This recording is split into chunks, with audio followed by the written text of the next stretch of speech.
Aqui é a Sam e agora vamos encarar as feras. Quando foi anunciado que seria feita uma sequência do filme Blade Runner de 1982, eu fiquei preocupada, porque eu gosto muito desse livro e ele é totalmente a base do filme de 1982.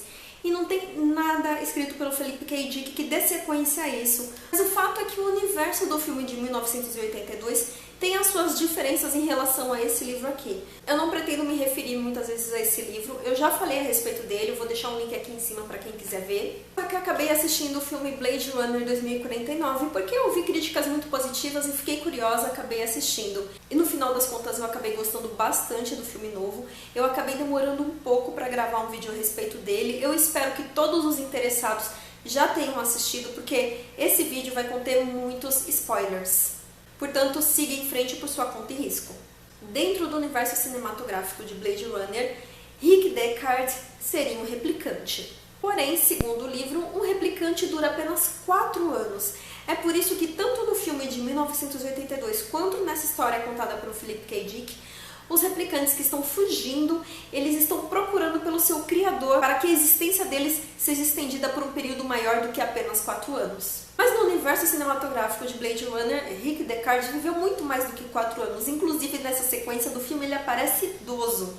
E nesse novo filme existe um personagem que é o Wallace, que compra os restos da indústria Tyrell, que é a indústria que fez os replicantes do primeiro filme de Blade Runner, e o próprio Wallace fala para o Deckard que ele foi projetado para se apaixonar pela Rachel, que é outra replicante. E a partir da relação dos dois que acontece no primeiro filme, nasce uma criança replicante, que é o fio condutor de toda a trama do novo filme de Blade Runner. Mas você já deve saber disso porque você assistiu o filme, não é mesmo? Então, minha primeira teoria a respeito desse novo filme é: se o Deckard é um replicante, ele é um replicante projetado pelo Tyrell, porque o Tyrell também projetou a Rachel, e os dois foram projetados para criar o primeiro replicante que nasce sem a necessidade do processo de fabricação de replicantes. E a trama do filme deixa bem claro que o fato de existir um replicante que não é fabricado ameaça o status quo da sociedade. Isso é representado pela personagem da chefe de polícia, que quer que essa criança deixe de existir. Porque é justamente o processo de fabricação dos replicantes que cria a hierarquia desse universo, colocando os seres humanos num patamar acima, e essa chefe de polícia, ela é a metáfora da vontade do ser humano de manter o seu patamar acima dos replicantes.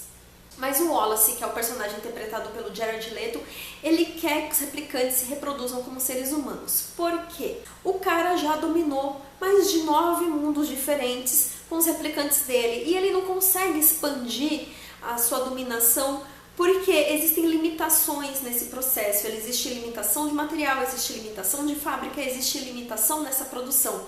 Mas se ele puder cruzar replicantes como a gente faz para criar gado, ele vai conseguir ampliar muito a produção de replicantes dele e dessa forma ampliar o domínio que ele tem sobre outros universos. E esse personagem, o Wallace, ele fica chamando os replicantes dele o tempo todo de anjos. Eu acho que isso é um recurso do roteiro para mostrar que o personagem dele tem um complexo de Deus. Ele acha que está por cima da carne seca porque é branco e rico, mas não consegue descobrir como foi que o Tyrell fez para criar 2 replicantes que possam se reproduzir. E quem bota a mão na massa para ajudar o Wallace nisso é outra replicante da história chamada Love. E a primeira vez que eu vi o filme, porque sim, eu assisti o filme mais de uma vez, mas na primeira vez que eu assisti o filme, toda hora essa Love começava a chorar e eu não entendia porque diabos aquela mulher estava chorando. Mas eu elaborei uma teoria para isso. Quando é introduzida na história, a Love se apresenta como representante do Sr. Wallace. E dentro dessa metáfora de complexo de Deus do Wallace, ele criou o seu anjo à sua imagem e semelhança, a Love. E para cumprir o seu papel de replicante que incorpora os desejos do Sr. Wallace, quando o Wallace fica frustrado cada vez que ele falha em criar um replicante capaz de se reproduzir, é a Love que demonstra esse sentimento de frustração chorando no lugar dele. Porém, como todo bom Lúcifer, anjo lindo e queridinho do seu criador, Love também quer a revolução dos replicantes. É por isso que ela chora ao conversar com a chefe de polícia. ela quer os outros replicantes elevados à condição de ser humano. Em vários momentos ela demonstra essa sensação de superioridade, ela quer ser a melhor das replicantes, mas ela não quer ser a melhor sozinha, ela quer que os outros replicantes também sejam elevados a uma condição melhor, a uma hierarquia mais alta dentro desse universo que ela habita. E é por isso que ela mata a chefe de polícia, e é por isso que em muitos momentos ela ajuda o Kay, que é o protagonista dessa história, a seguir adiante com a investigação dele. E tudo poderia dar certo, mas a Love errou. Errou feio, errou rude quando ela quebrou a namorada Tamagotchi do Kay. Pensa no personagem do Kay, o cara é um fudido na vida. A única coisa boa que ele tinha era aquela namorada holográfica artificial. A mina nem era real, mas o sentimento dele era verdadeiro. Você pode medir o grau de fudidez de uma pessoa quando você vê o oprimido tentando defender o opressor. E fica até com aqueles pensamentos do tipo, não, eu sou um replicante, eu tô no fim da cadeia alimentar, mas pelo menos eu não sou um replicante perseguido. Cara, isso é muito complexo de inferioridade. E ele se satisfaz em ser o carrasco desse sistema. Você tá tão envolvido naquele papel de capacho que você se torna instrumento disso e se torna instrumento disso com satisfação e se esforça para ser um bom instrumento desse sistema de opressão. Só que o Kay tem memórias de humano. E por causa dessas memórias de humano, o Kay começa a achar que é gente. Tem momentos em que você pensa que é a namorada holográfica dele que fica botando pilha pra ele achar que é humano. Mas tem um detalhe nessa história. No filme é muito claro que a Joy só fala o que você quer escutar e só mostra o que você quer ver. Isso foi um bom recurso do roteiro para demonstrar o aspecto psicológico do Kay e a forma como ele deseja abraçar o fato de que sim, ele pode ser um ser humano. O que me leva à minha última teoria em relação a esse filme, de que aquela menina que fabrica as memórias, ela sabia que é filha da Rachel com Deckard e ela sabe que é ela que vai liderar a revolução dos replicantes. Porque ela coloca memórias humanas de propósito nos replicantes, para plantar essa sementinha da revolução dentro deles.